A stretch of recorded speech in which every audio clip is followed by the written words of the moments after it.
Hi everyone, welcome to my vlog for habit 6 of how women rise, and today I'm going to be talking all about putting your job before your career and how that can hold you back and prevent you from rising.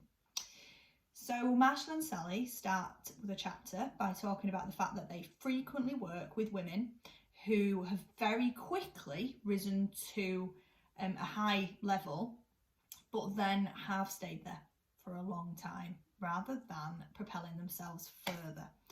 And often women have rationalised that with the comfort of having long-term relationships or the comfort of utilising skills that they know they've developed and got really well honed. So if you find yourself stuck and frustrated in a situation like this one, where maybe you're being passed over for promotions, you're seeing other people get opportunities, it is worth thinking about whether you have spent more time and energy focusing on doing your job really well and neglected the steps that are needed to propel you even further. So perhaps your visibility isn't there, perhaps the connections you need aren't built, maybe people are no longer thinking of your name when new opportunities arise. You're probably focusing on the day job over your career. And interestingly, staying in the same job for too long undermines your long-term satisfaction and feelings of self-worth. And not only that, it sidelines you and sends a message to other people that you don't believe that you deserve better. And I thought that was a really interesting point. In Marshall and Sally's experience, the most common reason for women staying in a role for a long time is loyalty. And obviously loyalty can be a really good quality, but it can easily become a trap.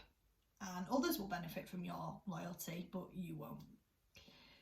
Feeling grateful to your manager may well stop you pushing for other positions.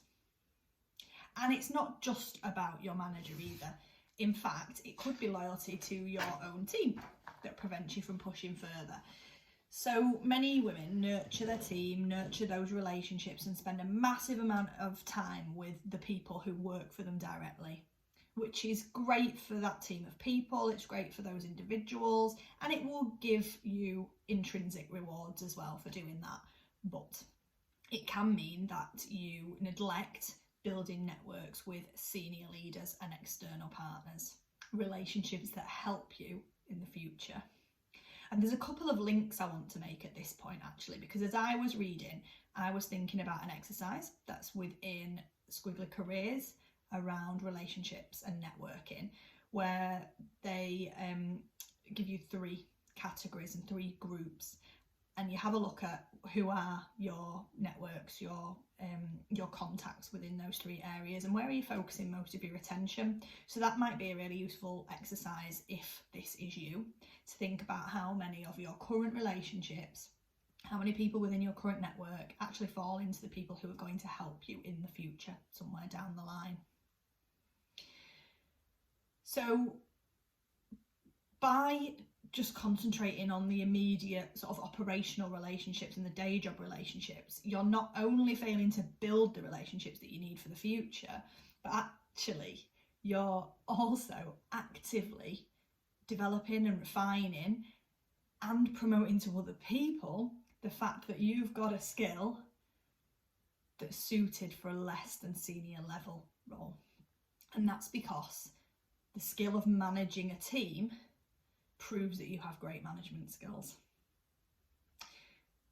Building strong relationships is a promotional skill.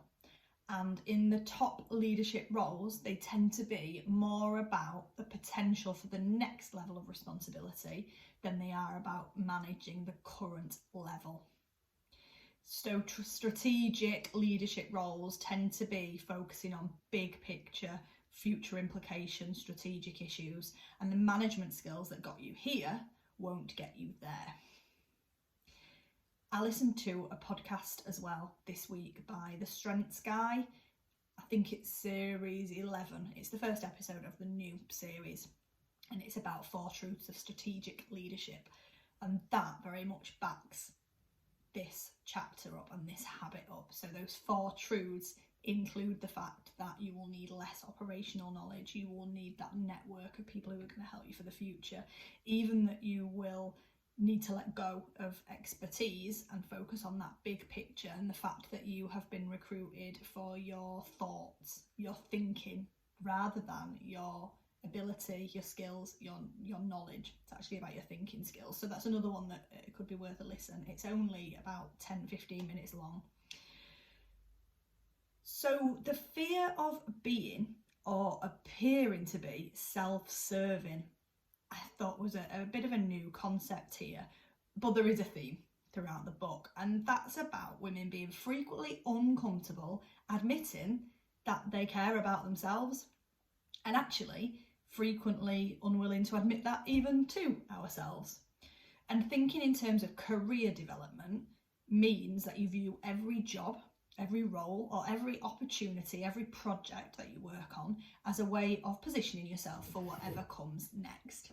And that doesn't mean that you only think about the future, but it does mean that you assess the value of everything you get involved in terms of how it could serve you long term, and that long-term self-interest, that long-term plan. So there's a real link here with the previous habits, which is about those intentional relationships, really thinking about what you're going to get, and thinking about how you're going to go about it, who needs to know about it, and whether those opportunities are going to serve you well. Your definition of self-interest, again, could be different to someone else's, because it could be that you really value time and work-life balance more than you do financial. It could be that it's more important for you to have time with your family. It could be that you want travel within your role. It might be that you want to have contact with lots of people. It might be that it is about finance and that financial independence. So your self-interest is exactly that. It's what's important to you. But whatever it is, what this chapter talks about is knowing what inspires you and working intentionally to create it. And that needs you to acknowledge and act on your self-interest, what is important to you.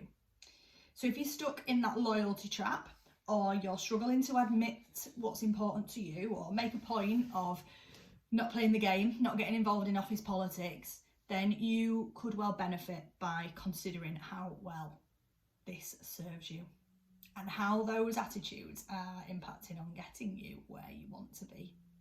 And again, there is a link to this in the Strengths Guide podcast, because one of his strategic leadership truths is that politics are inevitable.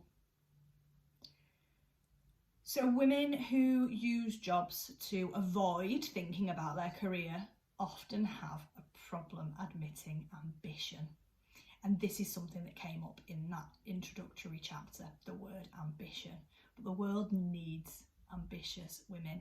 So we need to stop being scared of that ambition word, that ambitious word, and really think about what is it that we want. Let's be ambitious and go after it and think about how we're going to get there, who is going to serve us well, and really think about that career development over the day job. Thanks for listening. Thanks for watching. You can probably tell that I feel really passionate about these habits, and every single one of them so far has really got me thinking. So what I've been doing is jotting down a couple of actions that I'll take from that current habit, and I'm going to be sharing those with my line manager as well. So that's something that I'm doing as I go along. Please let me know what you're doing to make sure that you turn your learning into some actionable steps. Let me know what you think of the vlogs, and I will see you soon for habit 7. Thanks a lot, everyone. Bye.